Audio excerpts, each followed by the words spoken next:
Hey, everybody, Scott and Rachel here, and we want to talk about a subject that, quite honestly, is difficult to talk about. And we want to talk about it because it's of extreme importance. And really, it's a lot of the driving factor, a lot of the reason behind what we do at Turnaround Marriage. And we want to talk about the buzzsaw effects of divorce, not just for the two people, but for everybody that's involved. And we want to talk really from some experience today. But we just want to, before we even dive in, just give the caveat, like just to lay it out there. The fact that we know that every single person out there is touched by divorce, every one of us. And certainly either you've gone through that or extended family. So our purpose today is certainly the last thing we want to do is pour out any judgment. But the thing that we want you to hear us to say is that even if there has been divorce in your past or in others around you, more divorce is only going to expound or make worse and expand the hurt that's already been there and all those devastating effects that have come before. Yeah. I just want to add too, I mean, obviously our hearts are not here to judge anyone because as Scott said, every single family has been touched, whether your best friend, a close friend, a cousin, a sibling, your parents, one of your children. The statistics are not good. They're not good on how marriage survives, but they're also not good what happens after divorce. And so this message is really for those of you out there who are struggling. You don't want to get divorced, but the pain you're experiencing in your marriage is getting to the point where you think that divorce might be the easiest path. It might just be easier to just go ahead and cut it off because you're so lonely, you're so disconnected, there's so much heartache, there's so much conflict, you don't feel heard, you don't feel seen, there's constant misunderstandings, and there's just this tension and hurt and layer after layer that's been building for a long time. Yeah. If that's you, we want to just implore you to consider what we're about to share with you so that you will decide instead to put the work in to heal your own heart and mind, to be able to stop getting triggered, to stop allowing these cycles to continue and be the one willing to go first, whether it's you or whether the two of you together are ready to fix this. Okay. So please hear our heart in this. Again, this is not from a place of judgment, but a place of compassion and care, because we know what it's like and we've seen it, and the people we've helped and the people that we've not been willing to help, or the people who haven't been willing to get our help and what has happened to them. This is what drives us. And so yes, please does. Hear us. It's our passion, truly. And what we do is help people to partner with God for an amazing turnaround in their marriage. And the healing, like you said, it's got to begin here for sure, and allowing God to do that. But we want to just kind of lay out over the course of many years of working with couples and families, like the devastating effects that we have seen. And first of all, we got to talk about the kids. Like I was just talking to somebody just recently that said, I love my wife. I don't want to be disconnected from her, but I'm just thinking about what's going to happen with the kids.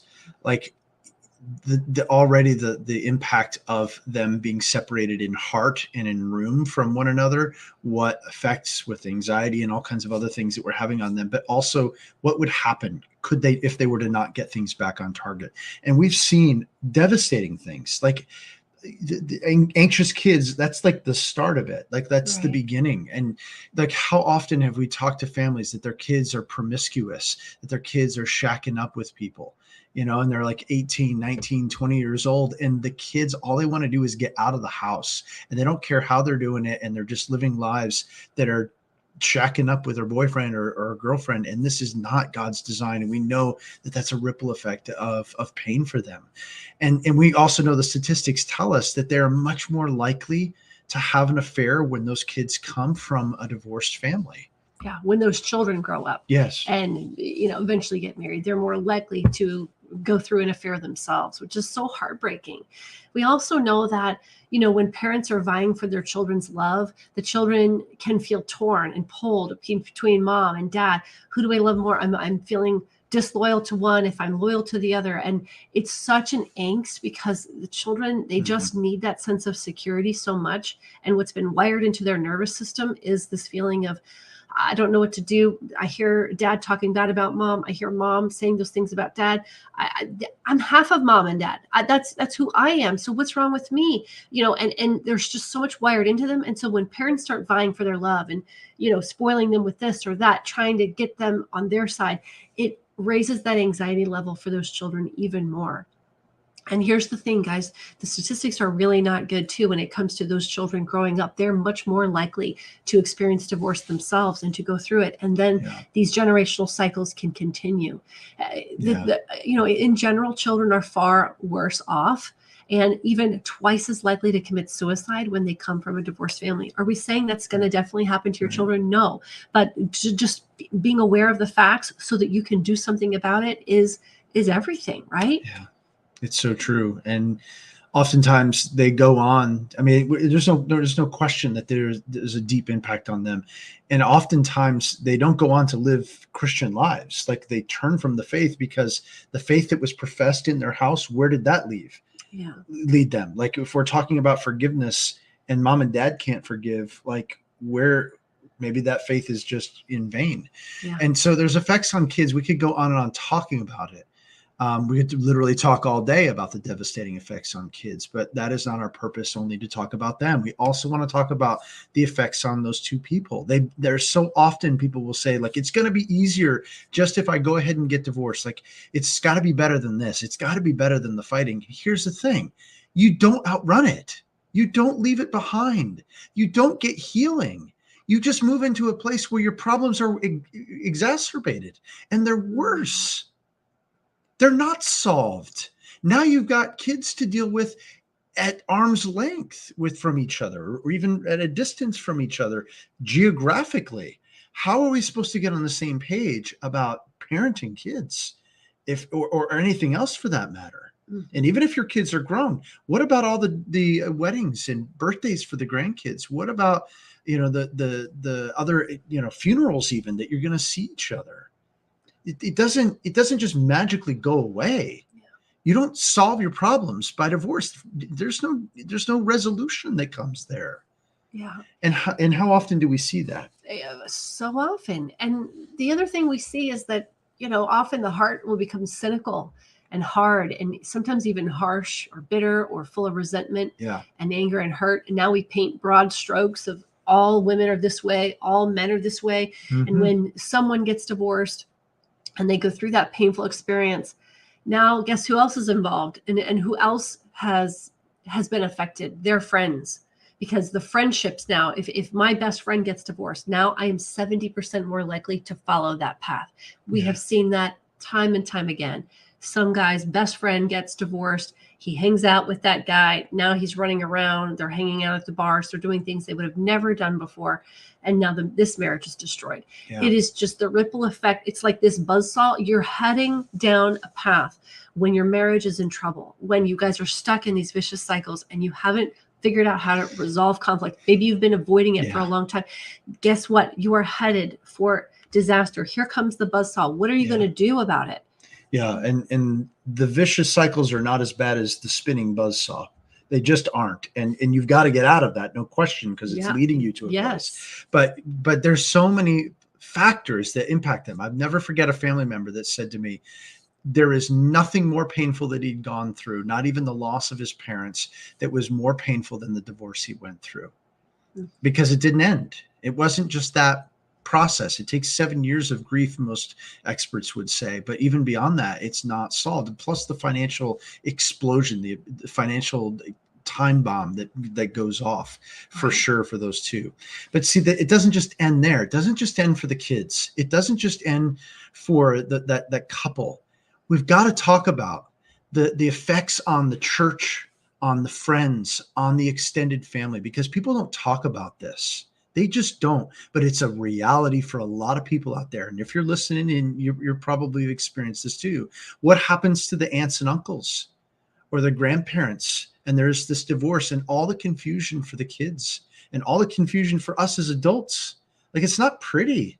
It's really, really messy and confusing. And people don't know how to navigate this because there's no easy solutions to it, because there has been an atomic bomb that's been dropped on the family. Holidays are more awkward. Yes. Now we have to coordinate with this side, that side, the other side, and then it's like, oh, he better not show up, to the graduation. If he does, I'm going to go ballistic, whatever. It's just the holidays, this big celebratory moments that could have been wonderful are now strained, awkward. There's stress, there's tension. The dynamics are changed forever, guys.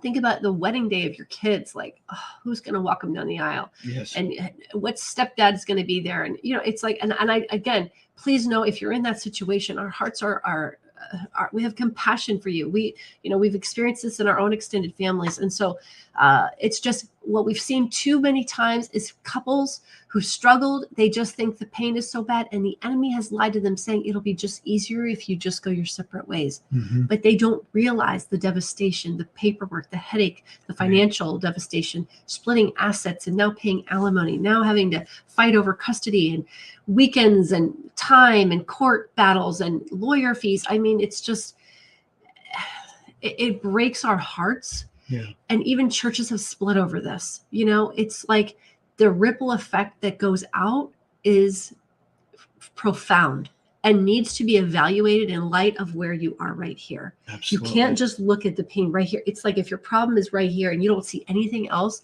you've got to look out and see what is to come if you don't do something about it. Absolutely. And having pastored for 20 years, like, we've got a unique perspective on the impacts that divorce and marriages breaking up and all that will have on the life of the church. Like, it hurts the testimony of Jesus. It just does.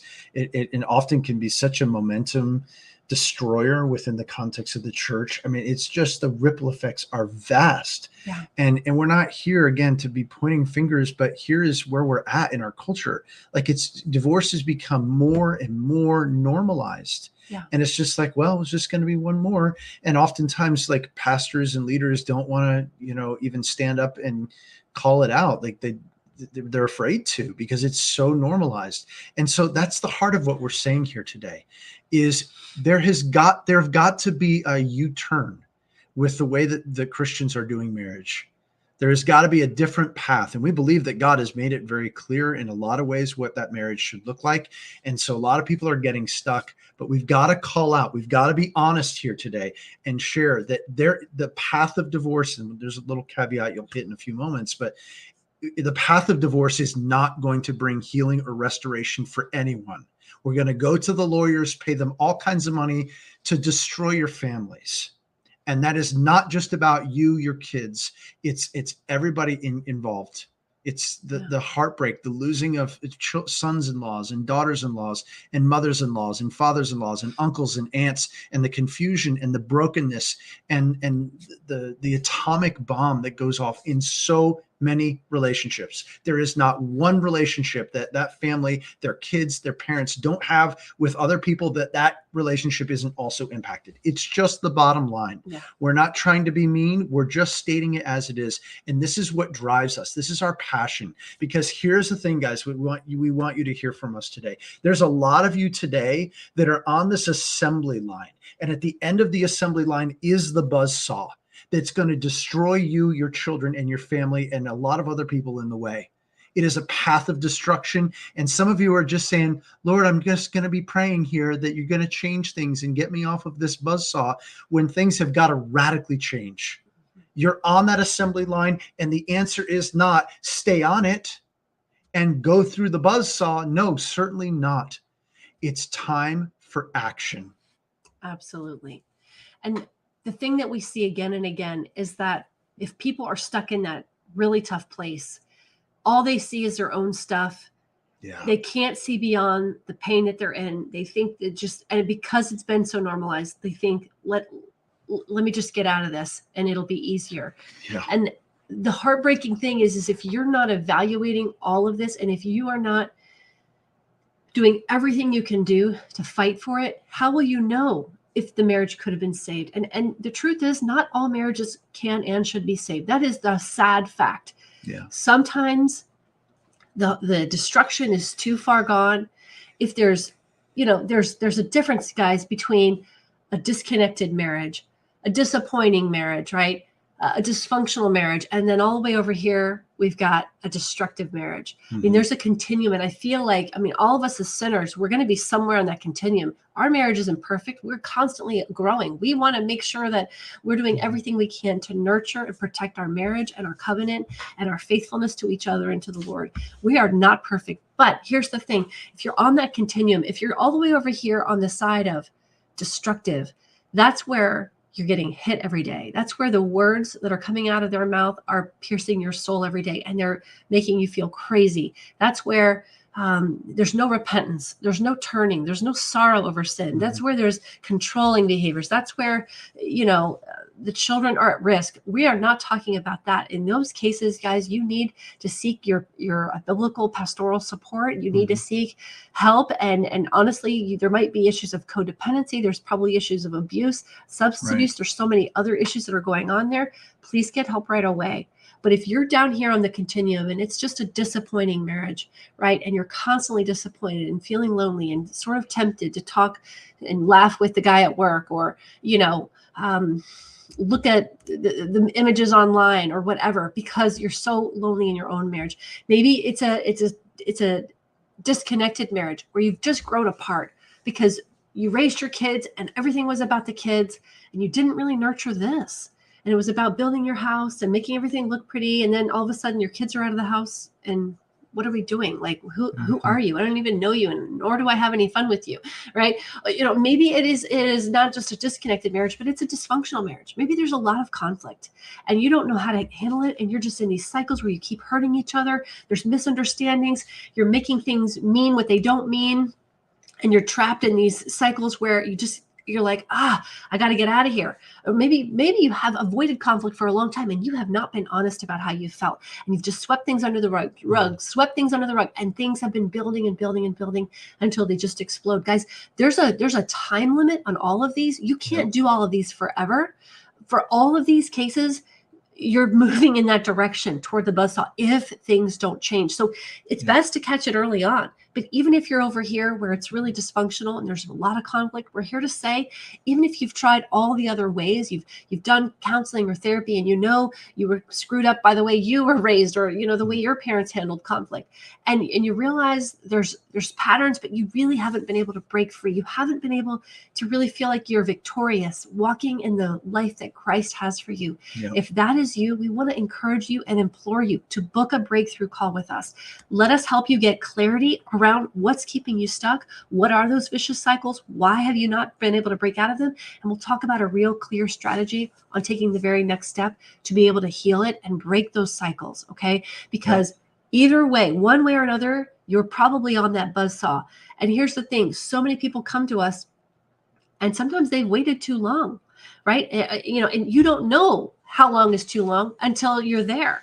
So sooner rather than later, the less damage that's been done, the better. But no matter where you're at on that buzzsaw train, please, please, please do everything in your power to get the help that you need. If what you're doing is not working, then it's time for a new strategy. It's time for a new plan.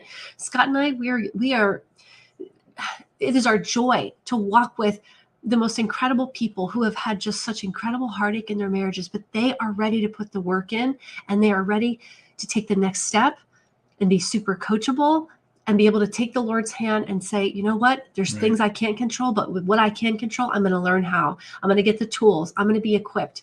And that's the kind of person that we can help. Somebody who's not sitting there blaming their spouse, not sitting there going, well, there's nothing I can do, not sitting there going, well, I've been praying about it. This passive prayer where you're just like expecting God to come in there and do it. Listen, he asks us to walk in obedience. And if you're not walking in obedience, why not? It's time to get the help that you need. So book a breakthrough call if that's you. And let's get off the buzzsaw. Let's get the turnaround and go toward healing now. Because here's the beautiful thing. We get to work with the most incredible people. And some of them, they are so glad that they tried, that they did everything they could. They are so thankful that they worked with us, even if their marriage didn't work out. Because you know what? They didn't leave anything on the line. They were willing to go all in, and they experienced the healing. They were able to shortcut the despair and heartache after divorce. They were able to break those cycles. So now they could co-parent effectively. Like, they were able to lower those statistics for their children. That's the beautiful thing. And that's available too, because we don't know. We don't know unless we try, and we don't know unless we go all in and are 100% committed to doing what we can do for our own marriage. And if that's you guys, again, book the breakthrough call. You can go to turnaroundmarriage.com/call. Let's get started today. Let's get this fixed and get you off the buzzsaw. Absolutely. So time is of the essence, and we would encourage you to book that right away, because slots do fill up pretty quick, and we're, as you might imagine, in high demand. But here's the thing that I want to just, I don't think I've ever shared this before, but a lot of times, this is the thing I want to share as we wrap up. Like, a lot of times when I'm on a call with somebody and we're talking about where things are in their marriage, I'm actually sometimes picturing their kids, and I'm thinking about their moms and dads, and I'm thinking about, their extended family, maybe even grandkids. And I'm thinking, like, I'm on this call, not just for this person or this couple. I'm here for their family and their friends too. I often think about them, because here's the truth, guys. We've talked about the ripple effects, if you will, of divorce, and they are, you can't even calculate.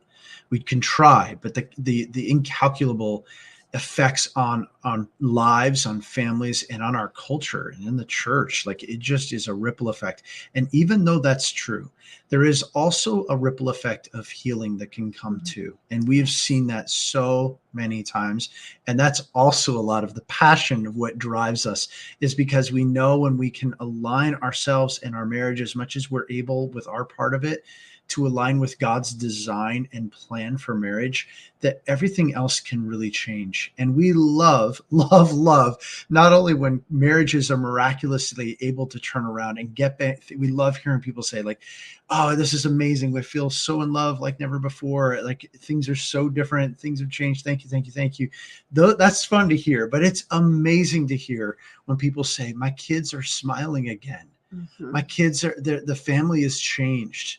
Like, I was able to talk with my grown son that I haven't talked to in years. I'm like, I kind of joke about it sometimes, like, yeah, sorry about the side effect there that you had. We're able to love and connect with your grown son because of the healing that happened in you. And that is not just what's possible in general. That's what's possible with the Lord. And it's not just marriage helps out there that are going to be the answer. The answer is aligning and partnering with the Lord Jesus Christ, and helping to, and aligning with that, but also kind of forsaking and turning from the stuff that hasn't been working. And a lot of times it really takes someone else to be part of that equation, to just say, to call out some of those dysfunctions in the areas where you've been stuck, and to encourage you and bless you and remind you. And that's a lot of what we do. Encourage you guys, with the Lord, all things are possible. And Jesus said, behold, I make all things new. That's who he is. That's in his character. The way you've been doing marriage, if you're way, we need a new way. And that is provided by the Lord Jesus. So book that call at turnaroundmarriage.com/call, and we'll talk real soon.